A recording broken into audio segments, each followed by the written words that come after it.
Hi, I'm Kat. Welcome to Kat Sara Yoga and this yoga quickie for your root chakra. So this is the energy center located in your pelvic floor. Enjoy.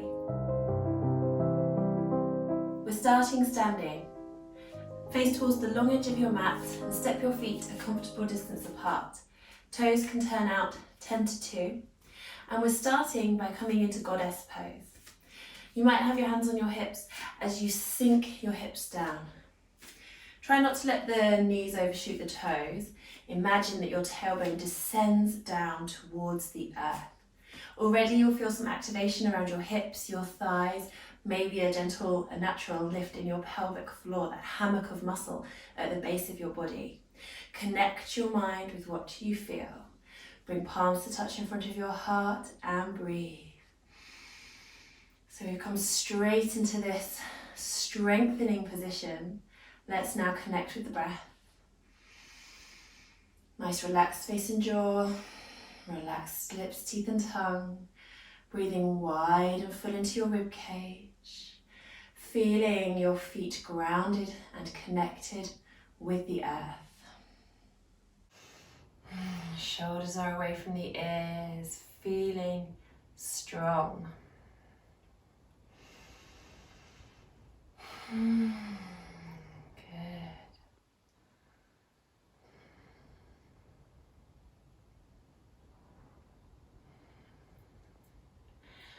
Bringing your hands onto your hips, turning your left foot towards the short edge of the mat as you bring your right foot in. So just bring that in simultaneously.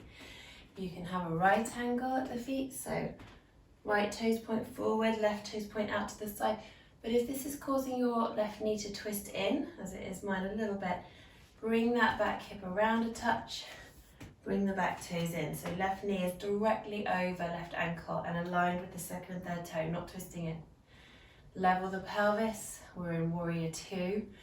This is so great for activating Muladhara and Muladhara Chakra, the root chakra. So Muladhara, the root lock of energy, the engagement of the pelvic floor, the gentle drawing in from inner hip bone to inner hip bone. Muladhara Chakra, the energy center located in the pelvic floor, to do with safety, home, groundedness, strength in your legs, emotional strength, strength in your whole body. But the body parts associated with it are feet, legs, lower body. And this pose, Warrior 2, really works those areas. You feel that your weight has sunk down between the two legs. Inhale as your arms float up to shoulder height. And exhale them to the hips. So we're just flowing with the arms here. You can have them palms up. Just keeping a little flow going. Let's straighten the front leg, but don't let the knee lock. Keep a little micro bend. Inhale up, exhale, sink. Feel the pelvic floor working. Let your mind connect with the pelvic floor muscles.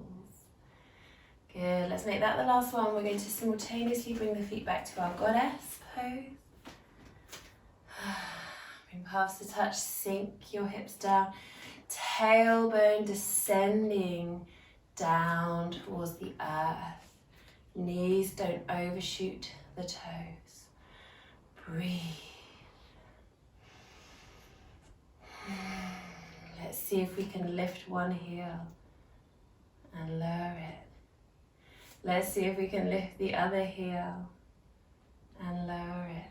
And again, this is such a delicious stretch for the feet. We are connecting with the energy of Muladhara Chakra, the root chakra, by stretching our feet, by strengthening our legs. Back to center, let's see if we can do both. Don't worry if you just want to have feet flat. You're still doing loads of work. You're still working on your chakra, even with feet flat. Good. Come back up, that's strong. Bring hands to hips. So right toes turn towards the short edge of the mat as the back toes, the left toes come in, and they can either stay at a right angle to the front foot, bend through that right knee, stack the knee over the ankle, Or if the right knee's twisting in at all, just bring your back hip around a little towards the front and the back toes in accordingly. Nice level pelvis. If there were a spirit level in between the inner hip bones, the bubble would be in the middle. Inhale, float your arms up. Exhale down. Stay strong through your legs. You can lengthen your stance for more challenge. Always fine. Let's straighten out that front leg, but don't let the knee lock. And sink. Work with your breath. Vinyasa. Flowing with the breath. Last one. Wonderful. Come back to your goddess pose. Feet 10 to 2. Sink down. Breathe. Couple more breaths here. Just check in with your face and jaw, lips, teeth and tongue. Can you come a little lower than you did last time? I'm sure you're feeling this in your legs. Come back up. So then bringing your weight over to the right, or your awareness over to the right, and sinking down. Let your left leg extend out, half squat or skandasana pose.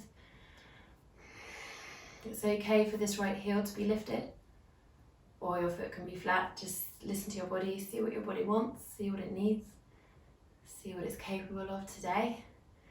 Every day is different, different times of the day are different. Always, always listening to your body. Let your body be the guide, and breathe. And you might even like to open up into this pose a little by extending your right arm down and left arm up. Your right arm can slightly nudge your right knee out a little bit more open through the hips. Like you can have your right fingertips on the floor for balance. Good. Bring palms to touch. And you may be able to keep your hands up as we move to the other side. You may like to bring your fingertips down. That's what I'm going to do. As we shift to the other side. Half squat. And listen to your body. With the heel lifted rather than flat down, you get such a good foot stretch. So I really like it like that. It feels like a great massage for the ball of the foot. A great stretch for the sole of the foot. And keeping our root chakra, our energy center, located in the pelvic floor, that energy center healthy is to do with keeping your feet healthy too, physically. Keeping your legs healthy and your hips. And feel that sense of groundedness, so be aware of the points of contact between your body and the earth. If you're balancing, if you're up on the ball of the foot, just be aware of how the earth is supporting you in this balance. You may like to open your arms up, left arm down, right arm up. Left fingertips can rest on the floor to ground you and help you balance. Left forearm can gently nudge left knee out to create a deeper opening stretch for the inner hips. And keep the top shoulder down away from the ear. Keep breathing. Wonderful. So let's ground our hands either side of the left leg, swivel on the back foot. Step back into downward dog. Have a nice paddle out for the feet. Dropping alternate heels down. Good.